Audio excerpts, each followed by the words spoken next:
Hello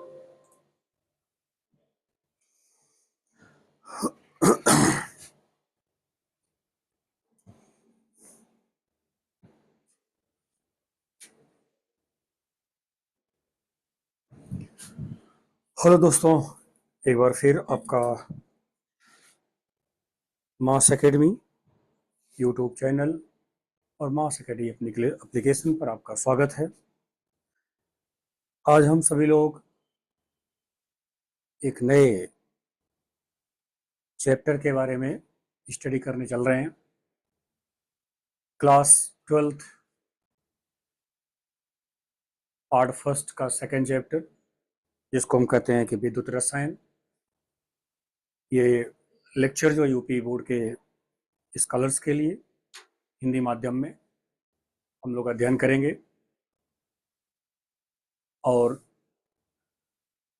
हम आपसे यही उम्मीद करेंगे कि आप मास एकेडमी यूट्यूब चैनल को अपने फ्रेंड्स में शेयर करें और चैनल को सब्सक्राइब कराएं। आपके बोर्ड एग्जामिनेशन के दृष्टिकोण से कंटेंट हम आपको प्रोवाइड कर रहे हैं चैप्टर वाइज। इसके पहले हम लोगों ने विलियन के बारे में अध्ययन किया था। विलियन का टॉपिक आपको मैंने समझाया था। उसी कड़ी में दूसरा चैप्टर सेकंड पार्ट का विद्युत रसायन। तो विद्युत रसायन क्या है और इसमें हम क्या क्या अध्ययन करेंगे, इसके बारे में डिस्कस करना हम लोगों को। तो आए चैप्टर स्टार्ट करते हैं हम लोग। और चैप्टर हमारा है विद्युत रसायन।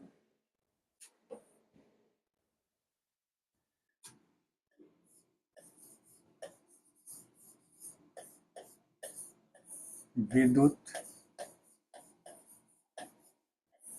रसायन, इसे हम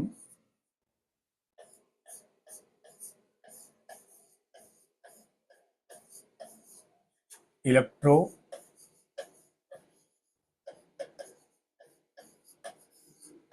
केमिस्ट्री नाम देते हैं।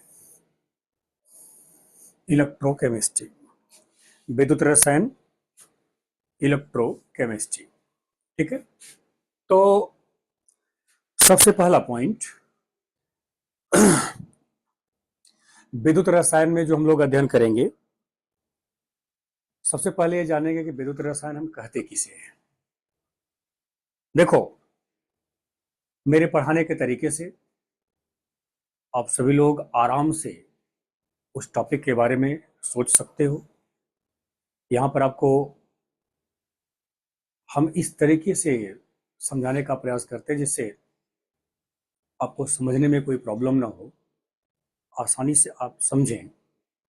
नहीं तो हम जल्दी जल्दी जल्दी जल्दी करके जो है चैप्टर आपका या टॉपिक कोई भी समाप्त कर दें, उसका कोई मतलब आपके लिए निकलेगा नहीं। इसलिए हम स्लो मोशन में थोड़ा सा आपको समझाने का प्रयास करेंगे। तो विद्युत रसायन है क्या, वो शॉर्ट में आप इसका परिभाषा बनाएं। पहली बात, इसका पहले इसको पार्ट में डिवाइड कर लो। विद्युत और रसायन, दो बातें यहां पर है। विद्युत शब्द जो है वह विद्युत धारा से लिया गया, यहां पर इलेक्ट्रिक करंट से लिया गया है। और रसायन शब्द जो यहां पर है वो रासायनिक अभिक्रिया से लिया गया है। विद्युत रसायन में विद्युत शब्द कहां से लिया गया, विद्युत धारा से लिया गया। और रसायन शब्द जो लिया गया वो रासायनिक अभिक्रिया से लिया गया। इसलिए दोनों को 60 में मिलाकर बना दिया गया विद्युत रसायन। माय डियर्स, इसके दो मतलब हैं। विद्युत रसायन के दो मतलब हैं, दो मीनिंग है। पहला मीनिंग ये कि विद्युत धारा प्रवाहित करने पर, विद्युत धारा प्रवाहित करने पर रासायनिक अभिक्रिया हो, तो इसको कहते हैं विद्युत ऊर्जा का रासायनिक ऊर्जा में परिवर्तन। बात समझ रहे होंगे कि विद्युत धारा प्रवाहित करने पर रासायनिक अभिक्रिया हो, तो इसका मतलब विद्युत ऊर्जा का परिवर्तन रासायनिक ऊर्जा में। दूसरा, रासायनिक अभिक्रिया के फलस्वरूप, रासायनिक अभिक्रिया के परिणाम स्वरूप विद्युत धारा उत्पन्न हो, इलेक्ट्रिक करंट प्रोड्यूस हो, अर्थात रासायनिक ऊर्जा को रासायनिक ऊर्जा को विद्युत ऊर्जा में बदला जाए, रासायनिक ऊर्जा को विद्युत ऊर्जा में बदला जाए। तो अब अगर हम इन बातों को एक सटीक डेफिनेशन में बदलें, एक सटीक परिभाषा में बदलें, यही कहेंगे कि भौतिक रसायन की वह शाखा जिसके अंतर्गत रासायनिक ऊर्जा का विद्युत ऊर्जा में परिवर्तन तथा विद्युत ऊर्जा का रासायनिक ऊर्जा में परिवर्तन का अध्ययन किया जाता है, वो विद्युत रसायन कहलाती है। फिर सुन लें, भौतिक रसायन यानी फिजिकल केमिस्ट्री की वह शाखा जिसके अंतर्गत विद्युत ऊर्जा का रासायनिक ऊर्जा में परिवर्तन, रासायनिक ऊर्जा का विद्युत ऊर्जा में परिवर्तन का अध्ययन किया जाता है, विद्युत रसायन कहलाती है। ये इसका सटीक परिभाषा आपके पास आ गया। तो इस परिभाषा को अगर आप लिखने का प्रयास करें तो आप लिखोगे भौतिक रसायन की वह शाखा जिसमें रसायन की वह शाखा जिसमें विद्युत ऊर्जा का परिवर्तन, विद्युत ऊर्जा का परिवर्तन रासायनिक ऊर्जा में, रासायनिक ऊर्जा में तथा रासायनिक ऊर्जा का, रासायनिक ऊर्जा का विद्युत ऊर्जा में, विद्युत ऊर्जा में परिवर्तन का अध्ययन किया जाता है, अध्ययन किया जाता है, विद्युत रसायन कहलाती है, विद्युत रसायन कहलाती है। ये देखो, इसका एक सटीक परिभाषा आपके पास आ गया। यानी आपको क्या करना है, विद्युत ऊर्जा का रासायनिक ऊर्जा में और रासायनिक ऊर्जा का विद्युत ऊर्जा में परिवर्तन करना है।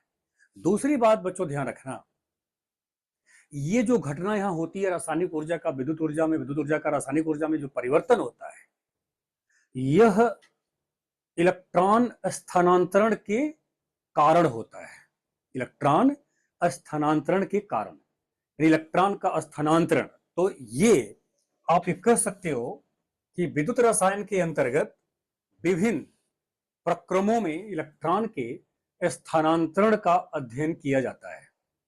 ठीक, यानी अब आप कह सकते हो विद्युत धारा का उत्पन्न होना, यह भी इलेक्ट्रॉन स्थानांतरण के कारण होता है, या फिर विद्युत धारा से रासायनिक अभिक्रिया का होना, यह भी क्या है, विद्युत रसायन के अंतर्गत ही हम अध्ययन करते हैं, इलेक्ट्रॉन स्थानांतरण के कारण। तो विद्युत रसायन में विभिन्न प्रक्रमों में इलेक्ट्रॉन स्थानांतरण का अध्ययन किया जाता है और वो इलेक्ट्रॉन स्थानांतरण दो इलेक्ट्रोड के बीच होता है।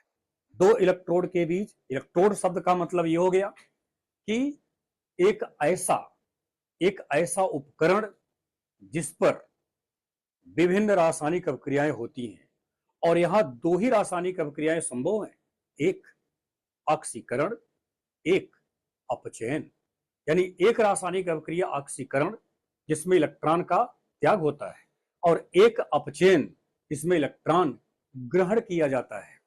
अब इसमें जब हम सभी लोग विद्युत रसायन का अध्ययन करने की बात करते हैं तो यहां कई बातें एक साथ आती हैं। जैसे अब रासायनिक ऊर्जा को जब विद्युत ऊर्जा में परिवर्तित करने की बात आएगी या विद्युत ऊर्जा का परिवर्तन रासायनिक ऊर्जा में आएगी, दोनों में हम क्या बनाते हैं? हम सेल बनाते हैं।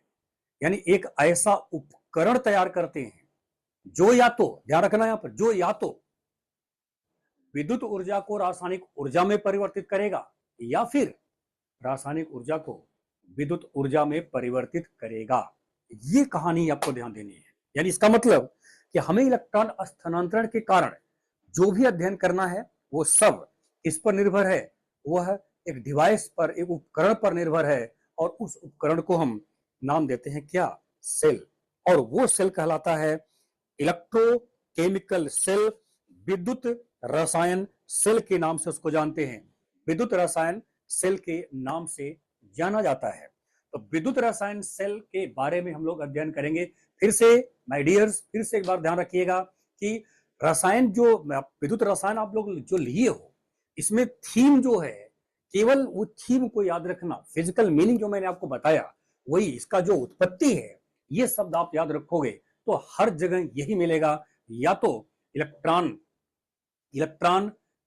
का गेन होगा, इलेक्ट्रॉन का स्थानांतरण की बात हम लोग करते हैं, यानी लॉस होगा गेन होगा, लॉस होगा गेन होगा। इलेक्ट्रॉन के त्यागने की प्रक्रिया क्या कहलाती है? ऑक्सीकरण।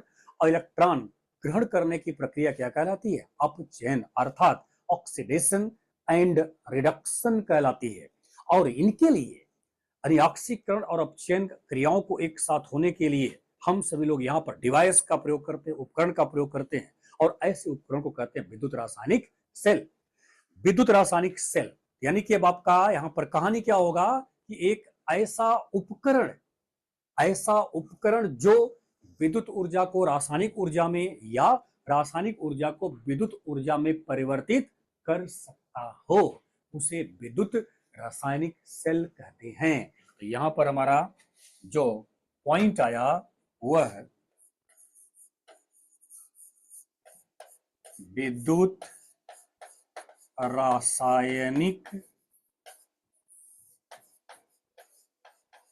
सेल।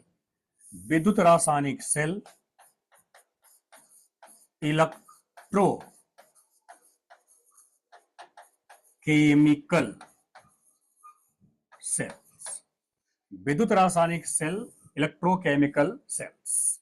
ठीक है, देखो यहां मैंने क्या बताया, ऐसे उपकरण जो विद्युत ऊर्जा को रासायनिक ऊर्जा में, या इसका मतलब एक बार में एक ही काम करेगा वो, एक सेल विद्युत ऊर्जा को रासायनिक ऊर्जा में बदलेगा और एक क्या करेगा?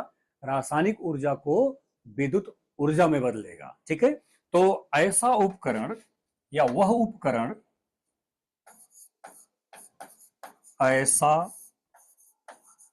उपकरण जिसमें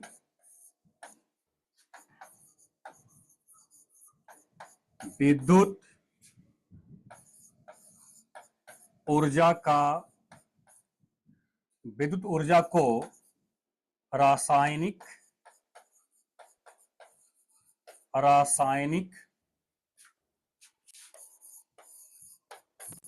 ऊर्जा में या रासायनिक ऊर्जा को विद्युत ऊर्जा में परिवर्तित किया जाता है विद्युत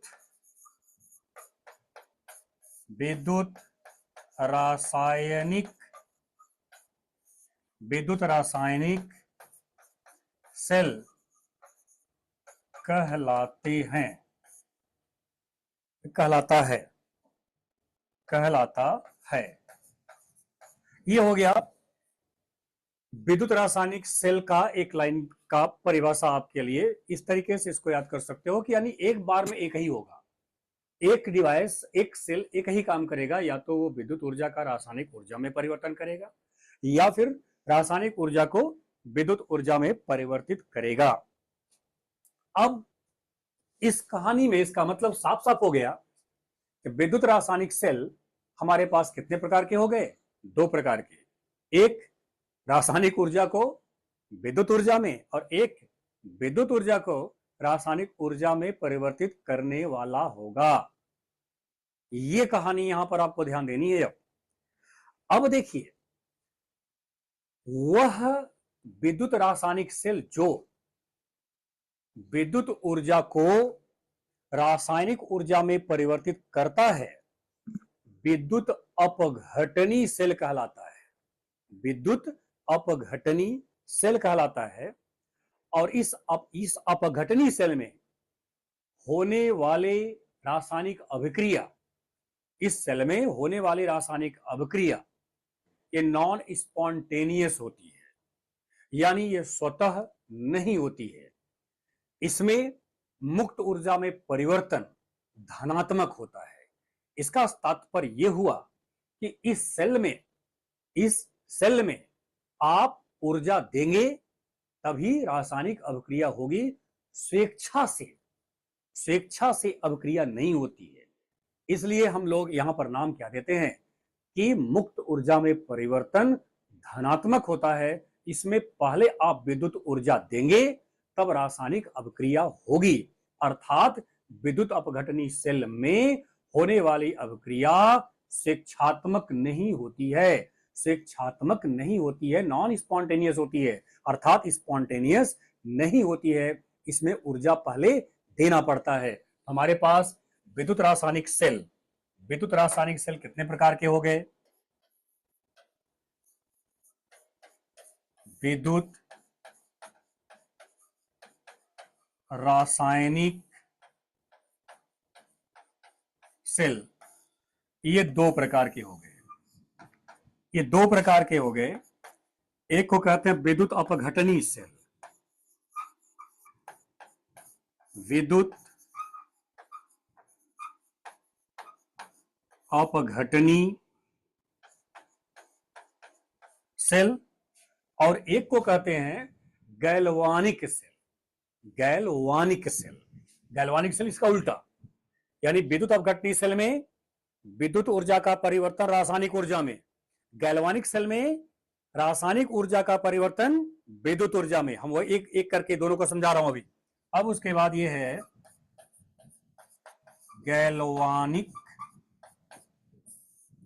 गैल्वानिक सेल। ठीक है, ये हमारे पास 2 हो गए। एक आपका जो है विद्युत अपघटनी सेल, एक आपका क्या हो गया? गैल्वानिक सेल हो गया। ठीक है, अब आप देखिए गैल्वानिक सेल में 2 कैटेगरी होती है। गैल्वानिक सेल की 2 कैटेगरी होती है। ठीक, एक को कहते हैं केमिकल सेल और एक को कहते हैं केमिकल सेल यानी रासायनिक सेल, और एक को कहते हैं हम लोग सांद्रण सेल यानी कंसंट्रेशन सेल। सांद्रण सेल के नाम से जानते हैं उसको, कंसंट्रेशन सेल। यानी यहां पर क्या होगा? हमारा रासायनिक सेल होगा, रासायनिक सेल, और ये सांद्रण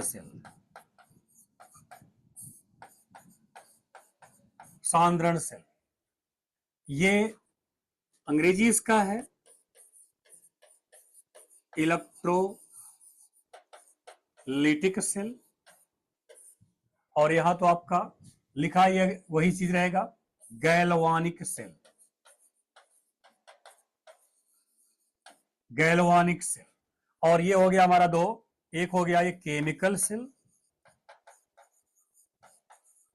केमिकल सेल हो गया, और एक हो गया कंसंट्रेशन सेल, कंसंट्रेशन सेल। ये हो गया। देखिए ये पूरा का पूरा इसका वर्गीकरण मैंने कर दिया सेल के प्रकार को लेकर के। विद्युत रासायनिक सेल हमारे पास कितने प्रकार के हो गए? ये हो गए हमारे पास दो प्रकार के। ठीक है, अब इसमें एक एक को हम अध्ययन में लाएंगे। अब यहां पर देखिए पहला आपका क्या है, वह है विद्युत अपघटनी सेल। विद्युत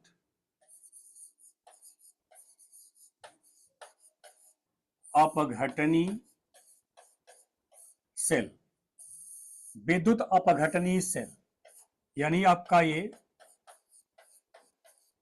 इलेक्ट्रोलिटिक सेल, इलेक्ट्रोलिटिक सेल, विद्युत अपघटनी सेल, इलेक्ट्रोलिटिक सेल। इसका मैंने क्या आपको मतलब बताया, एक एक को अलग अलग करके समझो आप। वह विद्युत रासायनिक सेल जिसमें विद्युत ऊर्जा का परिवर्तन रासायनिक ऊर्जा में किया जाता है, अर्थात विद्युत धारा प्रवाहित करने के पश्चात रासायनिक अभिक्रिया होती है।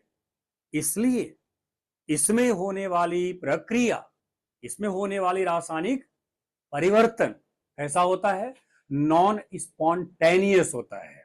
ठीक है, स्वेच्छा से स्वेच्छात्मक नहीं होता है, अस्वेच्छात्मक होता है। और इसमें मुक्त ऊर्जा में परिवर्तन हमेशा धनात्मक रहता है। मुक्त ऊर्जा में परिवर्तन, मुक्त ऊर्जा को हम लिखते हैं delta G. Delta G, delta G हमेशा यहां क्या रहेगा, हमेशा पॉजिटिव रहेगा। इसका मतलब डेल्टा जी अगर कहीं भी कोई भी आप क्वेश्चन सॉल्व कर रहे हो, अगर डेल्टा जी का मान धनात्मक आपके पास है तो बोलेंगे वो प्रक्रिया कैसी है, तो नॉन स्पॉन्टेनियस बोलेंगे आप उसे। क्या बोलेंगे? नॉन स्पॉन्टेनियस प्रक्रिया है वो, यानी अस्वेच्छात्मक प्रक्रिया बोलते हैं उसको, जो स्वतः न हो, बगैर ऊर्जा खर्च किए, बगैर ऊर्जा दिए वो प्रक्रिया न हो। तो वह विद्युत रासायनिक सेल, वह विद्युत रासायनिक सेल जिसमें विद्युत ऊर्जा का परिवर्तन रासायनिक ऊर्जा में किया जाता है, इसको आप लिख सकते हो। अब वह विद्युत रासायनिक, वह विद्युत रासायनिक सेल जिसमें, वह विद्युत रासायनिक सेल जिसमें विद्युत ऊर्जा का परिवर्तन, विद्युत ऊर्जा का, विद्युत ऊर्जा का परिवर्तन, परिवर्तन रासायनिक, रासायनिक ऊर्जा में होता है या किया जाता है, रासायनिक ऊर्जा में किया जाता है, किया जाता है, क्या कहलाता है? विद्युत अपघटनी सेल कहलाता है। विद्युत अपघटनी सेल, विद्युत अपघटनी सेल कहलाता है, कहलाता है। अब इसका लक्षण क्या होगा? अगर कहा जाए विद्युत रासायनिक सेल के लक्षण क्या हैं, तो इसके लक्षण में आप देखें, एक एक पॉइंट को लें, यानी कैरेक्टर, लक्षण। इसके लक्षण क्या हैं, यानी इसके कैरेक्टरिस्टिक्स, कैरेक्टरिस्टिक्स, लक्षण इसका देखना हम लोगों को। एक एक पॉइंट को लीजिएगा। इसमें पॉइंट 1 कह रहा है कि रासायनिक ऊर्जा, रासायनिक ऊर्जा अर्थात रासायनिक अभिक्रिया होती है क्या देने पर? विद्युत धारा प्रवाहित करने पर रासायनिक अभिक्रिया होती है। इसमें, इसमें विद्युत धारा प्रवाहित करने पर रासायनिक रासायनिक अभिक्रिया, रासायनिक अभिक्रिया होती है, रासायनिक अभिक्रिया होती है। ये पहला पॉइंट हो गया। इसका मतलब हो गया कि आप विद्युत धारा प्रवाहित नहीं करेंगे, रासायनिक अभिक्रिया नहीं होगी, अर्थात स्वतः अभिक्रिया होने वाली नहीं है इसमें। अब उसके बाद नंबर दो ध्यान रखेंगे आप, क्या ध्यान रखना है? इस सेल में दो इलेक्ट्रोड एक ही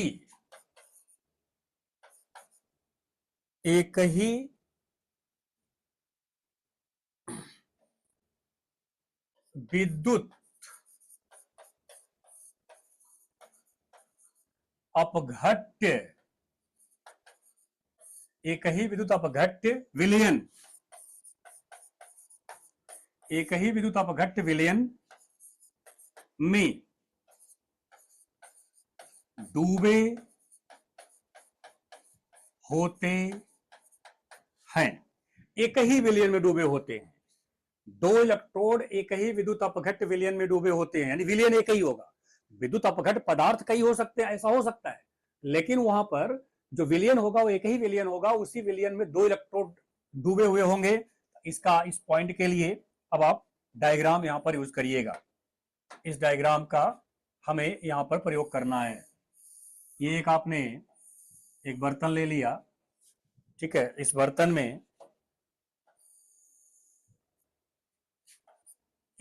में आप एक विलयन लिया। किसका विलयन लिया? विद्युत अपघट्य का विलयन लिया। विद्युत अपघट्य का मतलब क्या हो गया कि ऐसा पदार्थ जो जल में जाकर के अपने आयनों में क्या हो, अपने आयनों में टूट जाए, अपने आयनों में वियोजित हो जाए, वो कहलाता है विद्युत अपघट्य। यानी ऐसा पदार्थ जो जल में अपने आयनों में विभक्त हो जाता है, अपने आयनों में टूट जाता है, अपने आयनों में वियोजित हो जाता है, उसे कहते हैं विद्युत अपघट्य। अब इसमें हमने लिया एक इलेक्ट्रोड, ये बना दिया, भाई, और एक इलेक्ट्रोड आपके सामने मैंने ये बना दिया, ये दो इलेक्ट्रोड मैंने बना दिया, ठीक। अब दोनों इलेक्ट्रोड का संबंध क्या करना है? बैटरी से करना है।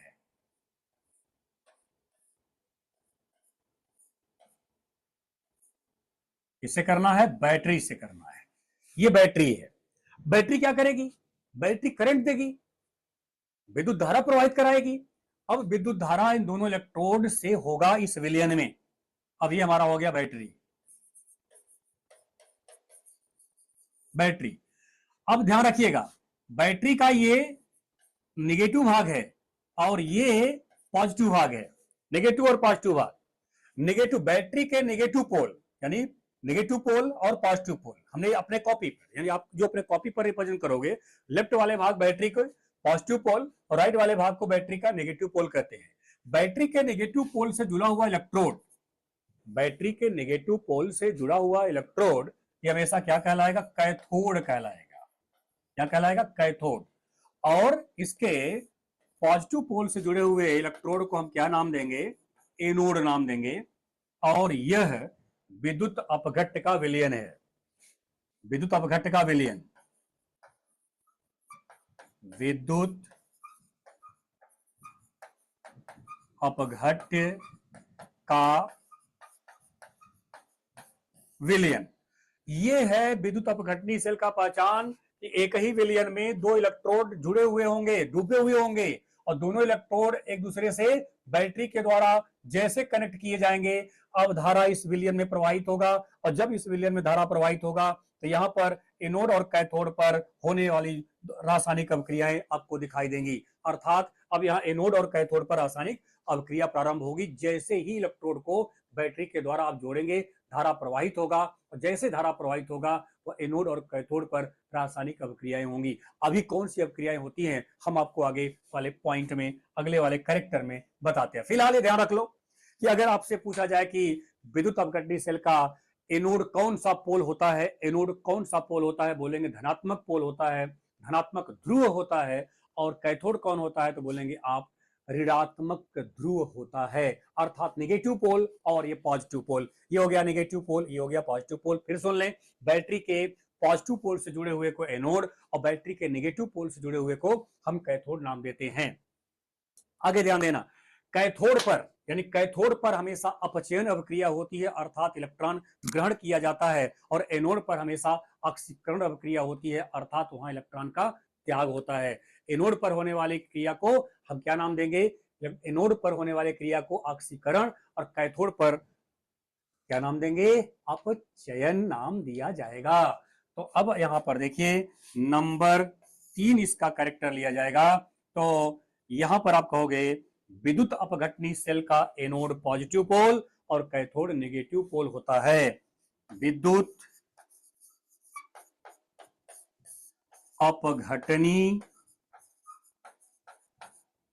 अपघटनी सेल का एनोड धनात्मक ध्रुव तथा कैथोड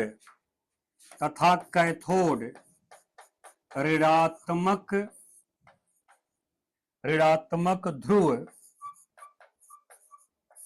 ध्रुव होता है। ये हो गया लक्षण। 4 नंबर की बात आप कर लो। 4 नंबर क्या कहता है, एनोड पर ऑक्सीकरण होता है। एनोड पर ऑक्सीकरण यानी ऑक्सीडेशन होता है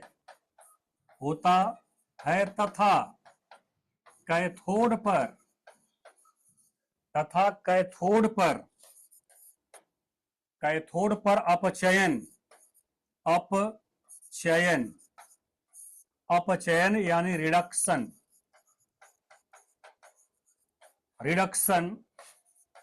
होता है। ये लक्षण हो गया इसका। उसके बाद विद्युत अपघटनी सेल में होने वाली अभिक्रिया कैसी होती है, नॉन स्पॉन्टेनियस, अस्वतः होती है, अस्वेच्छा से होती है, अर्थात इसमें ऊर्जा की आवश्यकता पड़ती है। इसलिए मुक्त ऊर्जा में परिवर्तन के बारे में मैंने क्या बोला, मुक्त ऊर्जा में परिवर्तन सदैव यहां पर क्या होगा, धनात्मक होगा।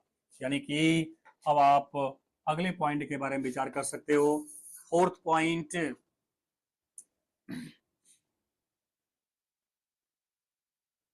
विद्युत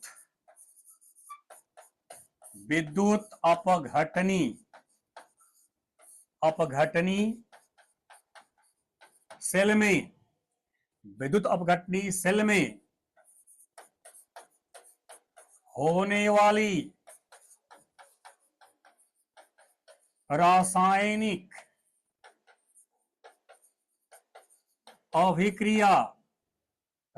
अभिक्रिया नॉन स्पॉन्टेनियस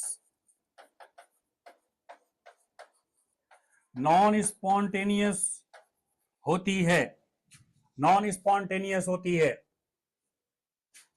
नंबर 5 इसमें डेल्टा जी बराबर पॉजिटिव, यानी कुल मिलाकर कहानी यही हुई कि जब तक आप ऊर्जा नहीं देंगे यहां पर कोई भी रासायनिक अभिक्रिया होने वाली नहीं है। सिंपल मीनिंग इसका यही याद रखिएगा कि जब तक हम यहां ऊर्जा नहीं देंगे हम किसी भी तरह के रासायनिक अभिक्रिया के बारे में उम्मीद नहीं कर सकते हैं, कोई रासायनिक अभिक्रिया नहीं होने वाली है। ठीक है, अब इसमें 2 बातें आई, ऑक्सीकरण और अपचयन की बात आई। तो ऑक्सीकरण और अपचयन जो बात हम लोग यहाँ पर चर्चा में ला रहे हैं, ऑक्सीकरण का मतलब होता है इलेक्ट्रॉन का त्याग और अपचयन का मतलब होता है इलेक्ट्रॉन को ग्रहण करना। ठीक है, यानी ऑक्सीडेशन एंड रिडक्शन, ये 2 प्रक्रियाएं होती हैं विद्युत अपघटनी सेल में। अब इसमें लिखा है एनोड पर क्या होता है, ऑक्सीकरण, और कैथोड पर होता है अपचयन, अर्थात एनोड पर इलेक्ट्रॉन का त्याग और कैथोड पर इलेक्ट्रॉन ग्रहण किया जाता है। जैसे अब इसमें विद्युत अपघटनी सेल में छठवां पॉइंट आपका जो होगा, विद्युत अपघटनी सेल में होने वाली रासायनिक अपक्रिया को, यानी होने वाली क्रिया को या होने वाली रासायनिक अपक्रिया को हम विद्युत अपघटन कहते हैं। क्या कहते हैं, विद्युत अपघटन कहते हैं, इलेक्ट्रोलिसिस कहते हैं। तो यहां पर अगला पॉइंट आप ले लीजिए, नंबर 6 पॉइंट, विद्युत अपघटनी सेल में होने वाली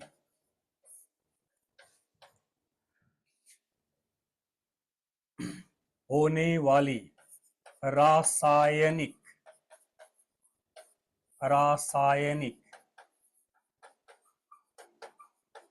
अभिक्रिया, रासायनिक अभिक्रिया को विद्युत अपघटन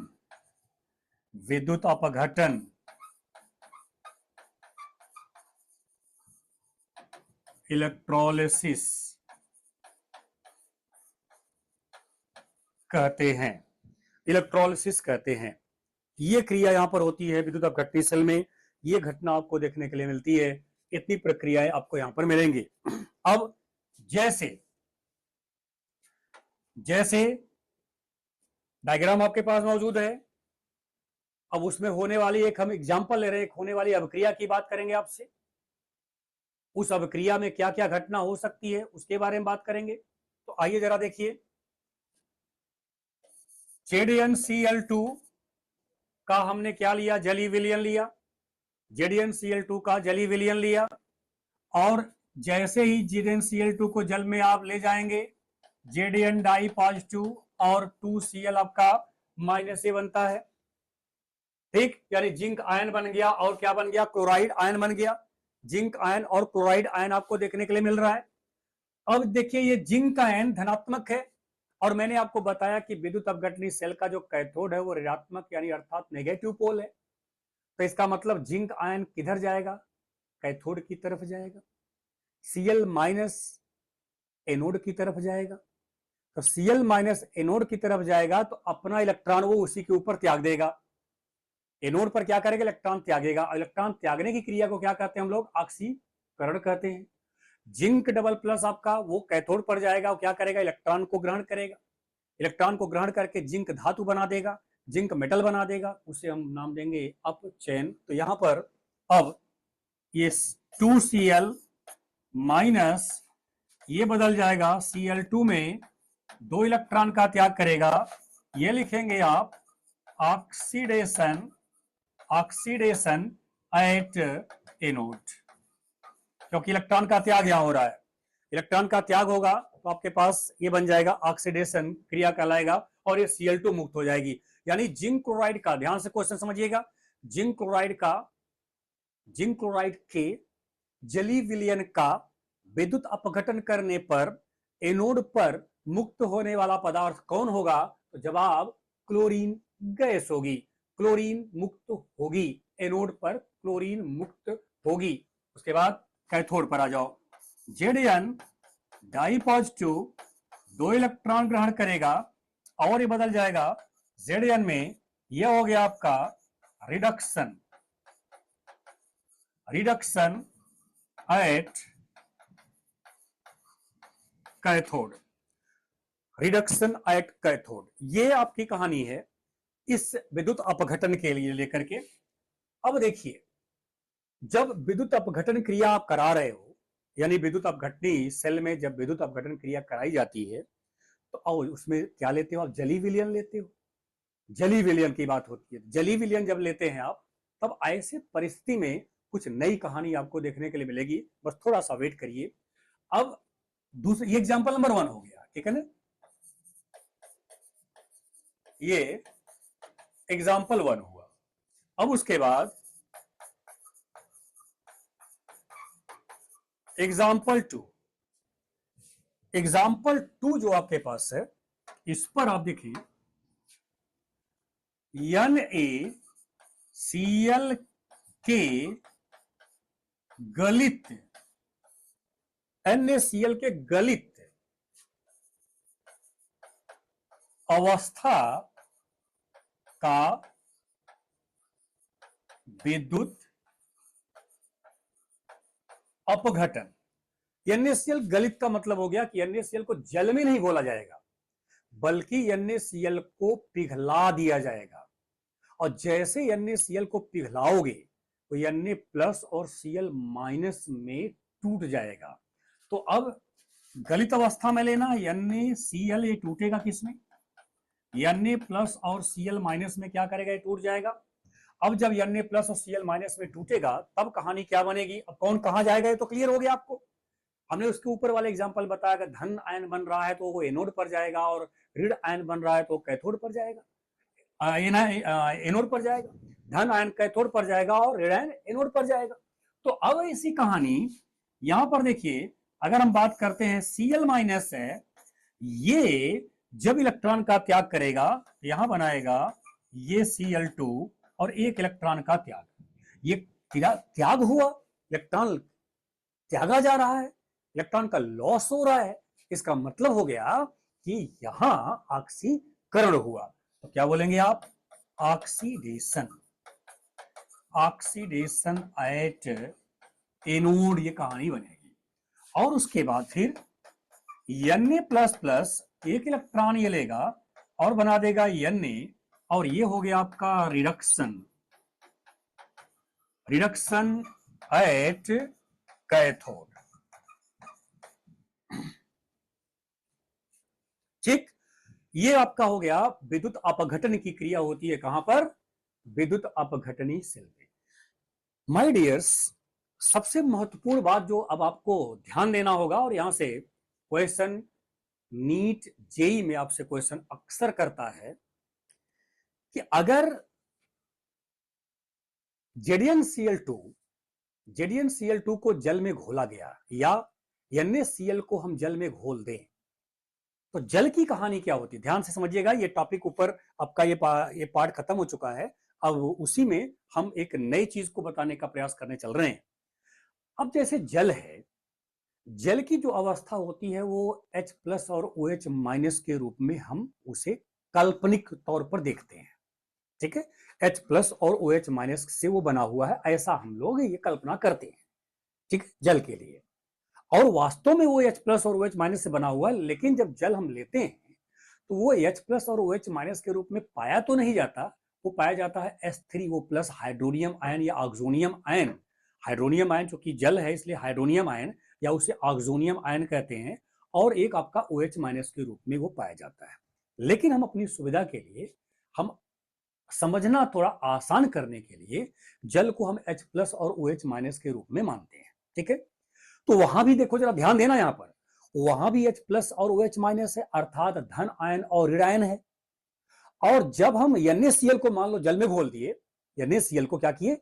जल में घोल दिए, तो वहां भी आपका Na प्लस और Cl माइनस है, अर्थात वो धनात्मक और ऋणात्मक है। तो क्या प्रॉब्लम हमको फेस करना होगा? अगर NaCl के जलीय विलयन का या ZnCl2 के जलीय विलयन का हम विद्युत अपघटन करते हैं, तो एनोड पर क्या मिलेगा, कैथोड पर क्या मिलेगा? ये किस बात पर निर्भर करेगा? इसके लिए हम विमुक्त विभव की बात करते हैं। विमुक्त विभव यानी कि चुनावी विमुक्त विभव, यानी प्रेफरेंशियल प्रायिकता विमुक्त विभव के नाम से, जब preferential discharge potential, preferential discharge potential, ऐसा आप ध्यान में कब दोगे? जैसे NaCl का अगर गलित है, यहां कुछ भी आपको नहीं करना है, कोई एक्स्ट्रा एफर्ट आपको नहीं करना है, कोई एक्स्ट्रा प्रयास, कोई एक्स्ट्रा दिमाग आपको नहीं लगाना है। कैथोड पर आपका मुक्त होगा सोडियम और एनोड पर आपका मुक्त होगा क्लोरीन, ये फिक्स है।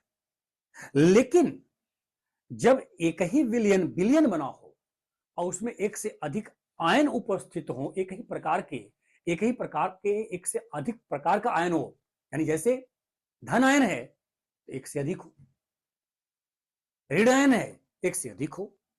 अगर ऐसा होता है तो हम वहां पर कैसे प्रॉब्लम को सॉल्व करेंगे?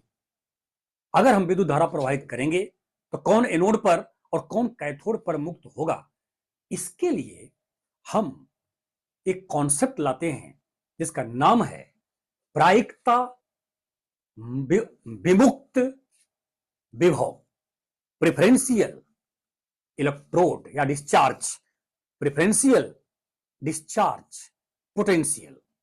तो हमारा जो टॉपिक है वो प्रेफरेंशियल डिस्चार्ज पोटेंशियल के दृष्टिकोण से है। अब वो क्या है, कैसे है, किसका याद करना है, हम लोग यहां पर बात करेंगे।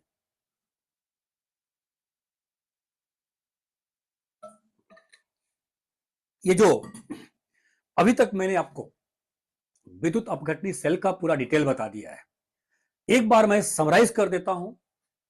भौतिक रसायन की वह शाखा जिसके अंतर्गत विद्युत ऊर्जा का रासायनिक ऊर्जा में तथा रासायनिक ऊर्जा का विद्युत ऊर्जा में परिवर्तन का अध्ययन करते हैं, विद्युत रसायन कहलाती है।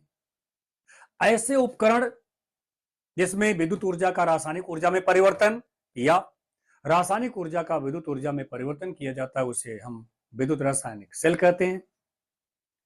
विद्युत रासायनिक सेल दो प्रकार के होते हैं, जिसको हम कहते हैं विद्युत अपघटनी सेल अर्थात इलेक्ट्रोलिटिक सेल, दूसरा गैल्वानिक सेल अर्थात वो गैल्वानिक सेल ही है।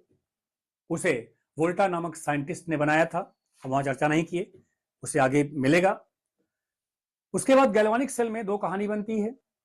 गैल्वानिक सेल में अब देखो, विद्युत अपघटनी सेल में विद्युत ऊर्जा का परिवर्तन रासायनिक ऊर्जा में, गैल्वानिक सेल में रासायनिक ऊर्जा का परिवर्तन विद्युत ऊर्जा में। गैल्वानिक सेल दो तरीके से काम करता है, एक इन दो प्रकार का होता, एक को कहते हैं रासायनिक सेल केमिकल सेल, एक को कहते हैं सांद्रण सेल कंसंट्रेशन सेल। विद्युत अपघटनी सेल में होने वाली रासायनिक अभिक्रिया तब तक नहीं होगी जब तक ऊर्जा नहीं दिया जाएगा, जब तक विद्युत ऊर्जा नहीं दिया जाएगा, जब तक विद्युत धारा प्रवाहित नहीं किया जाएगा। ठीक है, अब इसीलिए कहा जाता है कि विद्युत अपघटनी सेल में होने वाली अभिक्रिया नॉन स्पॉन्टेनियस होती है, यानी अस्वेच्छात्मक होती है, स्वतः नहीं होती है। इसमें डेल्टा जी यानी फ्री मुक्त ऊर्जा, इसका नाम है गिब्स मुक्त ऊर्जा फ्री एनर्जी, इसका मान में परिवर्तन हमेशा धनात्मक होगा। कहीं भी आप याद रखिएगा, डेल्टा जी का मान अगर धनात्मक है तो बोलेंगे अभिक्रिया नॉन स्पॉन्टेनियस होगी, अस्वेच्छात्मक होगी, अर्थात उसको होने के लिए किसी प्रकार की ऊर्जा, किसी भी प्रकार की ऊर्जा की आवश्यकता होगी, अन्यथा वो अभिक्रिया संभव नहीं होगी। इसमें दो इलेक्ट्रोड एक ही विलयन में डूबे होते हैं। इसका एनोड पॉजिटिव पोल होता है, इसका कैथोड नेगेटिव पोल होता है। एनोड पर ऑक्सीकरण क्रिया होती है, कैथोड पर अपचयन क्रिया होती है। और उसके लिए मैंने दो एग्जांपल लिया है। और इसी कड़ी में कहानी को आगे जब बढ़ाएंगे हम, तो सबसे पहले आपको मैं सिखाऊंगा कि प्रेफरेंशियल डिस्चार्ज पोटेंशियल क्या है और किसी भी विद्युत अपघटन प्रक्रिया में कौन सा आयन किस पर मुक्त होगा, दूसरा आयन क्यों मुक्त नहीं होगा, इसका स्पष्टीकरण दिया जाएगा। आज के लेक्चर में बस इतना ही। इस लेक्चर को मैंने शुरुआत कर दिया, विद्युत अपघटनी सेल के बारे में पूरी कहानी आपको बता दिया।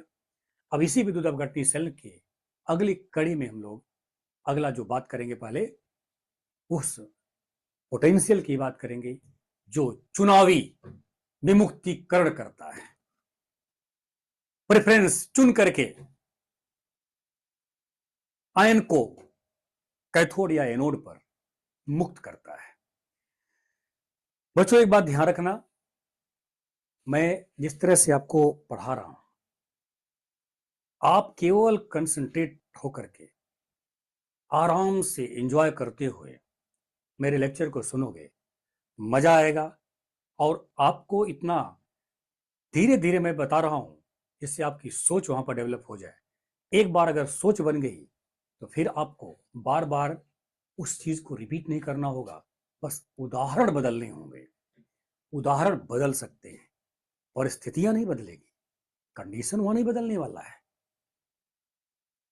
अगर विद्युत अपघटनी सेल है तो वहां विद्युत अपघटन ही होगा और कुछ नहीं होने वाला है।